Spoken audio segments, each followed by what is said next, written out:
Welcome to Collector Chronicles. I have a special treat for you here today. These are early 19th century American eating utensils. These could be late 1700s on up to the 1830s or 40s perhaps. These are items that I've either found myself relic hunting or purchased. The early 19th century is a particular interest to me, especially military items. We're going to start with this pewter spoon. I finally found one of these relic hunting recently, and they're usually broken when you're a relic hunter and you find them. You can see how large they are and how delicate they may be. This one was found along the Mississippi River, wedged between some boulders, so that's how it survived. I did find the maker mark. It has a hal mark on the back, which is John Yates from Birmingham, England. So this is from like the 1830s or 40s. Usually you find the tops broken off. This one right here has a crown hal mark.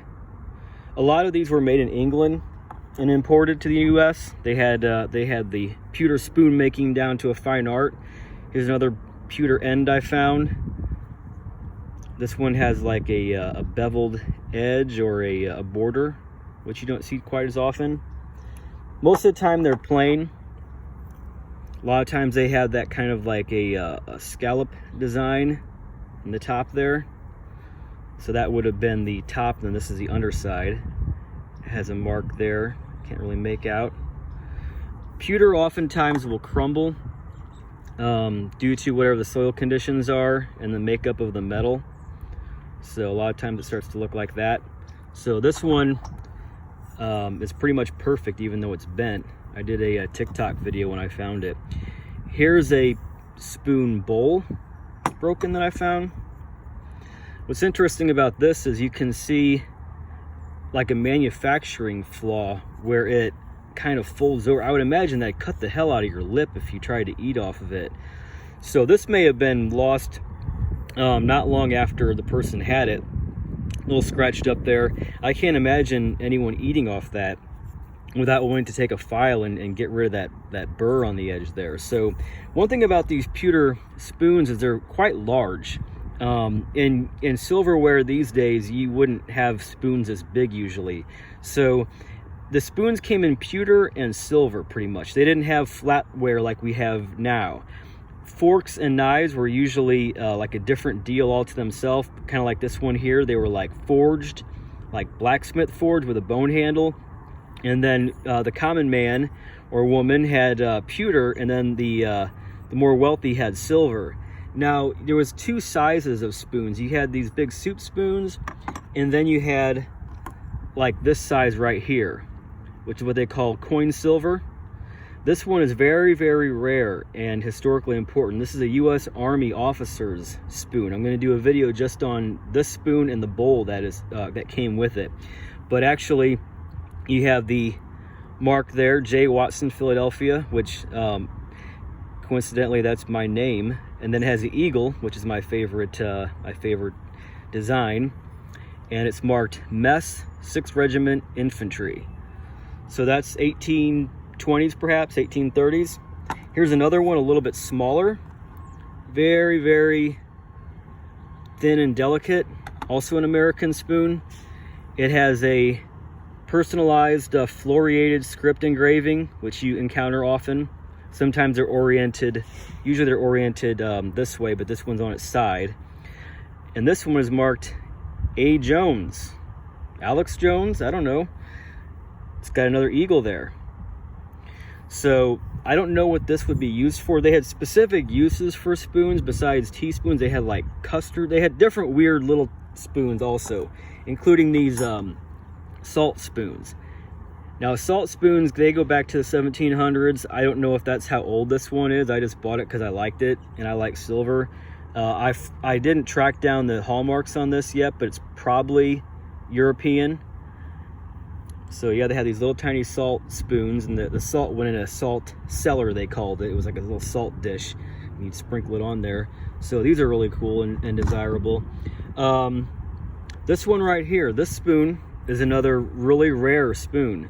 I got this from a high-end dealer that deals in militaria and buttons, and it has a early American Federal period They call that the chicken style eagle or turkey eagle. You see it there? That's like stamped in by hand.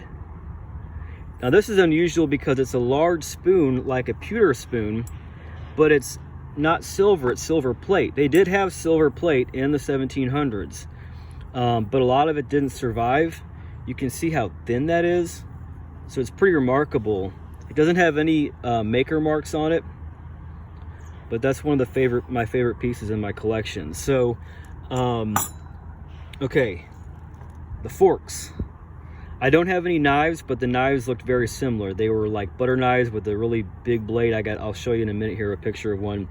This fork I got in an antique mall in central Illinois, actually, and I recognized how old it was because of relic hunting and just studying these type of items.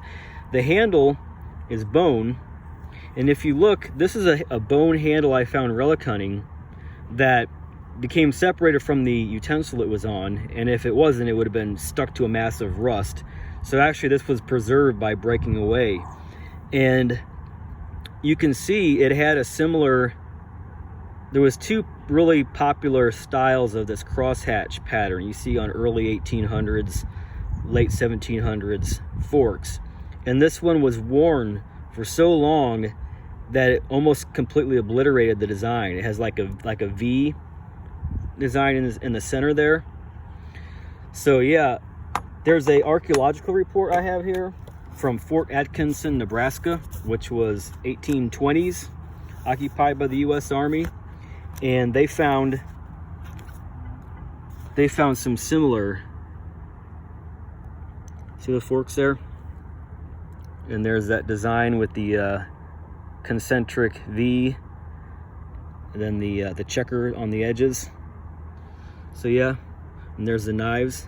What's interesting is the 6th Infantry was at Fort Atkinson.